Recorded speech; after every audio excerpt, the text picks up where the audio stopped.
Another year, another fantastic Damnation Festival.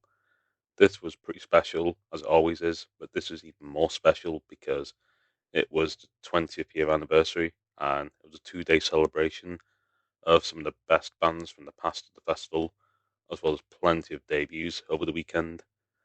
It was a chance for me to get to see some of these new bands and discover some new talent, as well as seeing some of my old favourites, which I discovered at this festival. It was a long weekend, it was a slog, but I just loved it. And I've got my Damnation t shirt, as you can see here. I still got my wristband on. I'm a bit of a tramp, but yeah, I just wanted to get my thoughts out on the festival whilst it's still fresh. So, yeah, let's get into it. My weekend started off in the third stage as Oryx were opening up the festival, and it's always a fun stage. It's always the left field stuff, the slower doom, post rock, that kind of thing. And one of the reasons I love this festival is because it's always packed, even for the opening bands. You go to some of the bigger festivals, and there's maybe 100 people, 20 people watching the first band, and everyone piles in for the headliners. But it's just so nice to see the room absolutely packed out for Oryx, and they were just mercilessly heavy. They did not give us an easy ride in. They didn't give us a nice breather to get into the festival. They just went at it with that absolute brutal sludge, and I found myself headbanging a lot more than I thought I would have done. But that's symptomatic of a great set and a great time and a fantastic opening set of the weekend.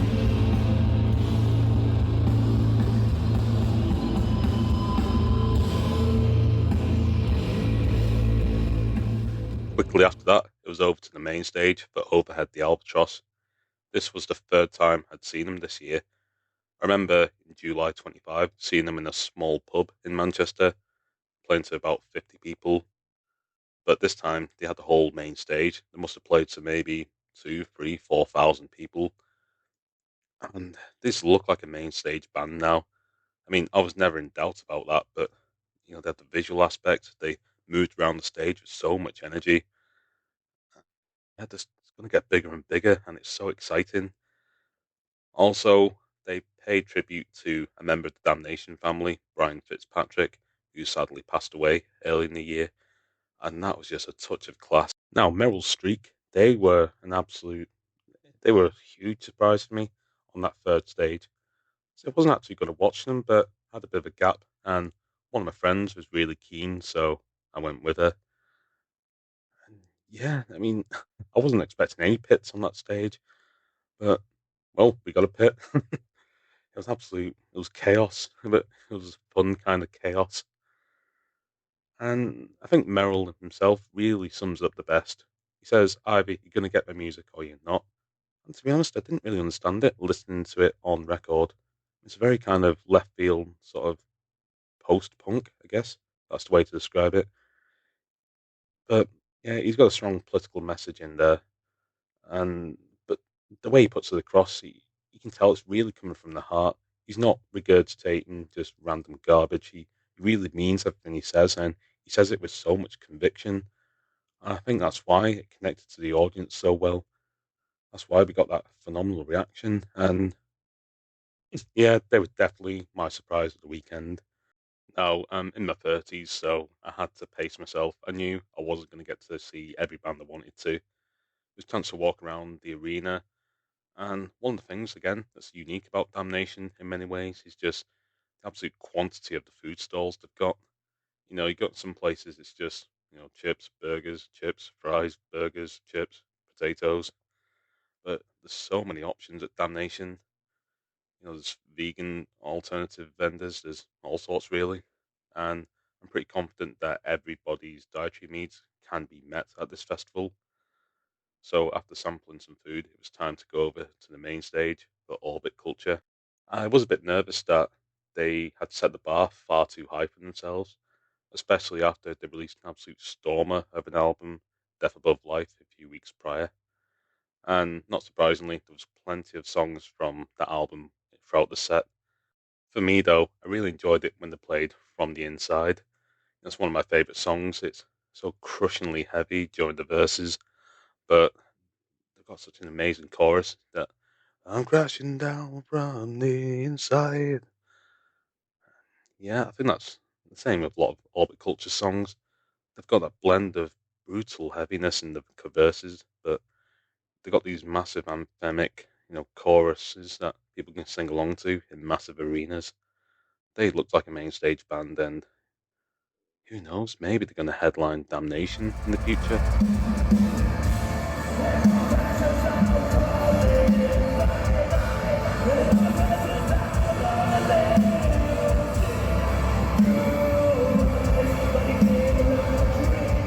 Sadly, though, I did have to leave Orbit Culture a bit early as I wanted to get a good spot for Brodequin. Now, I did listen to him a little bit on record. He sounded good, but mainly it was the scarcity. This was the UK debut, and who knows, will they ever play the UK again after this? Right from the first note, they were just brutal. I saw one of my friends headbanging aggressively, and yeah, the pit was just as aggressive as well. I got to the barrier, but had to dodge a few crowd surfers a few times. I nearly lost my glasses. I mean, I don't wear them for these videos, but I do wear glasses, and I nearly lost them a few times. My own fault for being at the barrier, but yeah, they were just taking no prisoners with an absolute onslaught of brutal slamming death metal, and they were my highlight of the Saturday at this point, and probably overall.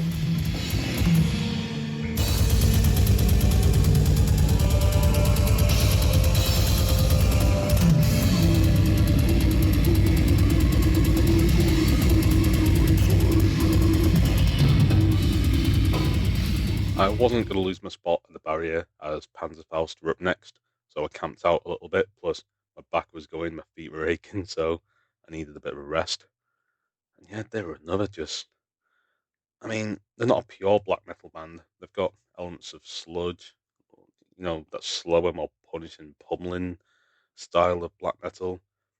And I love that dynamic between the lead vocalist and also the guitarist who chipped in with a lot of vocals. And yeah, I mean, I've watched some of the videos back from their set, and it's made me sad because I just want to see them again. It sounds strange because there's so many bands over the weekend I didn't really appreciate just how great they were, and I just want to see them again.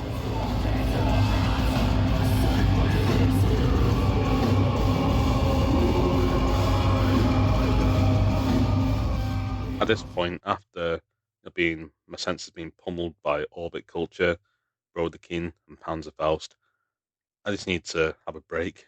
I needed something a bit more melodic and just something nicer, really. So sadly, I didn't watch Deafheaven.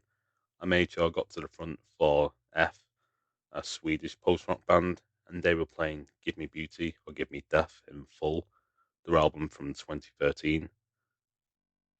Yeah, another reason why I love this festival is just that blend. I mean, Wormrot were playing next door. That grindcore band from Singapore. And although that was going on, that carnage next door, in the room next door, the third stage, got this beautiful, gorgeous post rock. And it's just what I needed at that moment. Just something to bring me down, something to just stand back and appreciate and get away from the carnage. Yeah, it was interesting some of the variations they did in this set from how it's different from the album. And yeah, they had some pretty cool instruments. The xylophone. I got me stupidly excited seeing it. Yeah, some of the good, gorgeous guitar tones they had. Hello Scotland from that album is just an absolute masterpiece. And seeing it live, I mean, I was singing along, maybe a bit too loud, but again, that's symptomatic of a fantastic time. I really enjoyed their set. I wasn't actually planning to watch it, but I just had to really.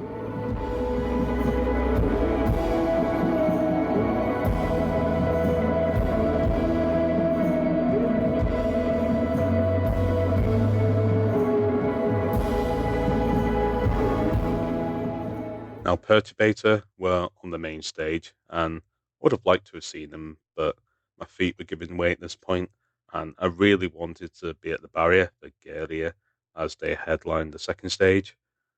I got my spot, and I was glad I waited an hour for them. I mean, they seem to be going from strength to strength at the moment. They released Coma a year prior to this, and the set list features a lot of songs from that. Personally, I would have loved it if they played more songs off Mirage, but that's me being biased because it's one of my favourite albums of all time. But yeah, they were just phenomenal. They orchestrated riots. The pits were crazy. There was so much energy on stage as well. They sound absolutely phenomenal. I mean, they don't actually use amps, they go DI for everything. And I bet it makes it so easy to mix for the sound engineers. And they always sound phenomenal. Again, the energy on stage is just contagious. They deserve their headline spot. And I think in the future, surely they're going to be on the main stage. Just think of the chaos they could cause there.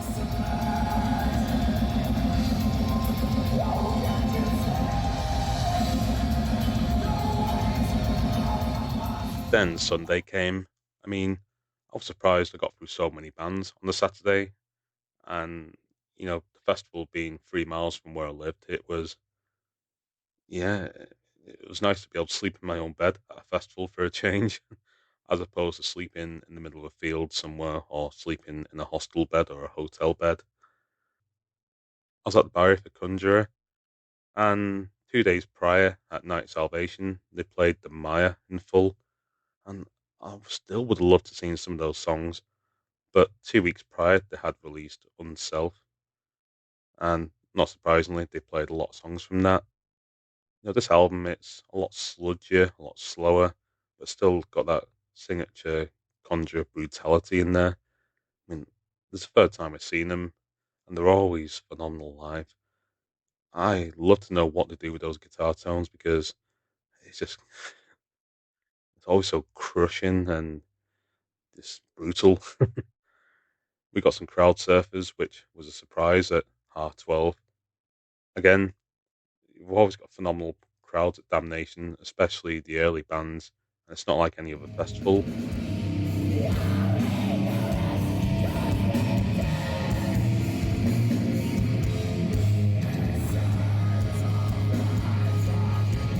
Switzerland's coil guns are always fantastic live, and this day was no exception.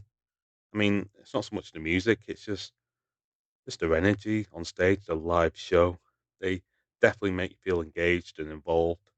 In the vocalist, traditionally the stage is for performance, but he loves coming into the crowd and he climbed on top of one of the speakers at one point just to, well, I don't really know why he did it, but he did. It was one of those I was there moments.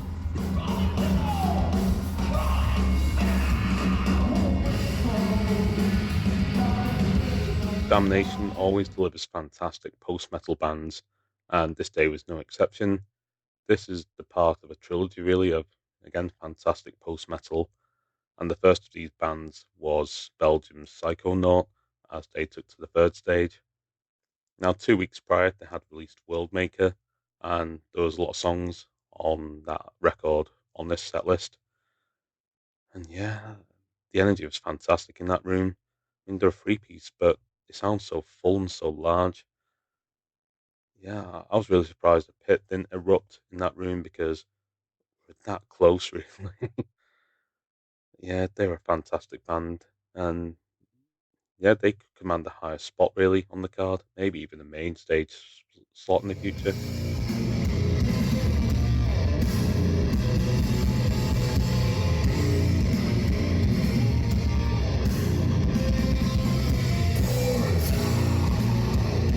The second installment of post metal that day came in the form of Devil Sold His Soul. Now, I saw online this got a phenomenal reaction, and they were playing songs from the first two albums. In fact, they even said on that day that they played the first song they ever wrote, and the name of the song I can't remember. But I mean, I was a bit worried to be honest. I was right at the front. I saw two massive bass speakers. I saw two massive 8x10 Ampeg speakers. And I thought my ears are going to go, but they sounded phenomenal. And one thing that really stood out to me was you don't see it very often with metal bands having two vocalists, two lead vocalists. And I mean, I've been in bands myself, and I know how easy it can be to get your timing off with two vocalists, but they were just amazingly in sync and they bounced off each other, whether it was the cleans, the more aggressive vocals. And to be honest, I didn't really get enough time to have a full deep dive because I needed to leave a bit early to get my spot for Anaal Nathrakh.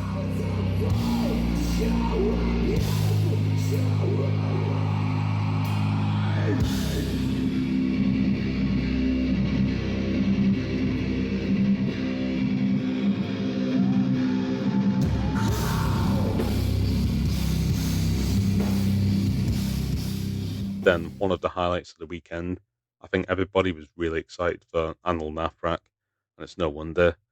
They consider the festival to be their spiritual home, and they've got such a phenomenal reputation and just an amazing connection with the audience there. And this set was just brutality. I don't know why I thought it'd be a good idea to stand in the danger zone right near the pit, and eventually I ended up. I come out of pit retirement and had a little go in the circle pit. I think I spent most of it on the crowd surfers. I didn't go for myself because I'm way too heavy. But again, it was my own fault for standing in a stupid position. But I felt that really helped with that connection and to feel more immersed and more involved. They sounded phenomenal. It was, yeah, it was just amazing. That's all I'm going to say.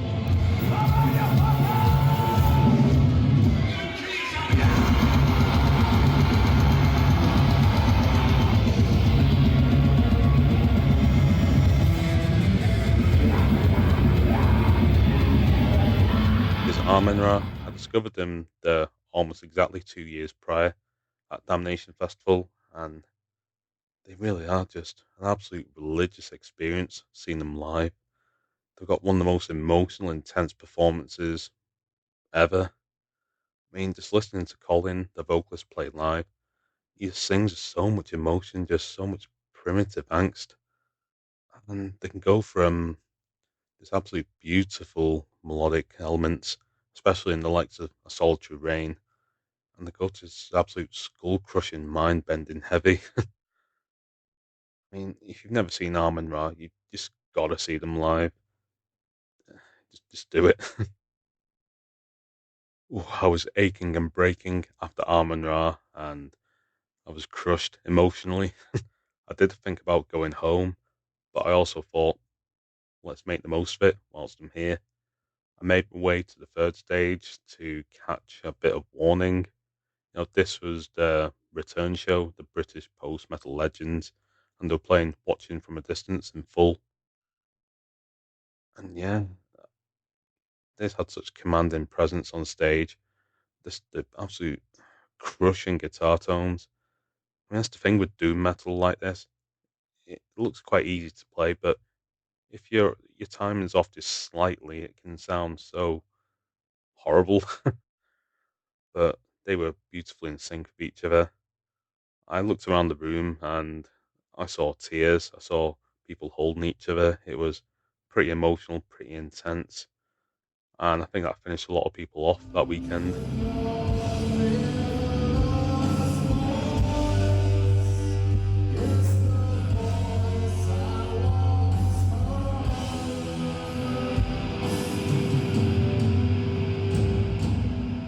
So that was Damnation 2025. It was my third Damnation and the best one to date. I mean, I remember going in 2023 being pretty shy, not knowing anybody, but the vibes absolutely just phenomenal. I got to know so many people over the years, got to meet some new friends that year. I got to catch up with friends who I very rarely see, and everyone's just so laid back there. It feels like everyone's just music nerds. Everyone just wants to talk about music and just everyone's always up for a chat. I just love the vibes there. Again, there's I found there was a lot more seating there as well. There was a lot of places to rest. Be me being the guy with back problems and getting older now in my mid 30s. There's plenty of places to have a break. Also felt like there was places just to have a bit of a break from the noise as well. Again, I mentioned with the music, the likes of EF, Nordic Giants, they played that weekend, more melodic post rock, so you could escape from the chaos of Brodequin, Panzerfaust, Orbit Culture. I just know now that I'll always buy blind. I just know that Gavin and the team will always deliver fantastic bands and a phenomenal festival experience.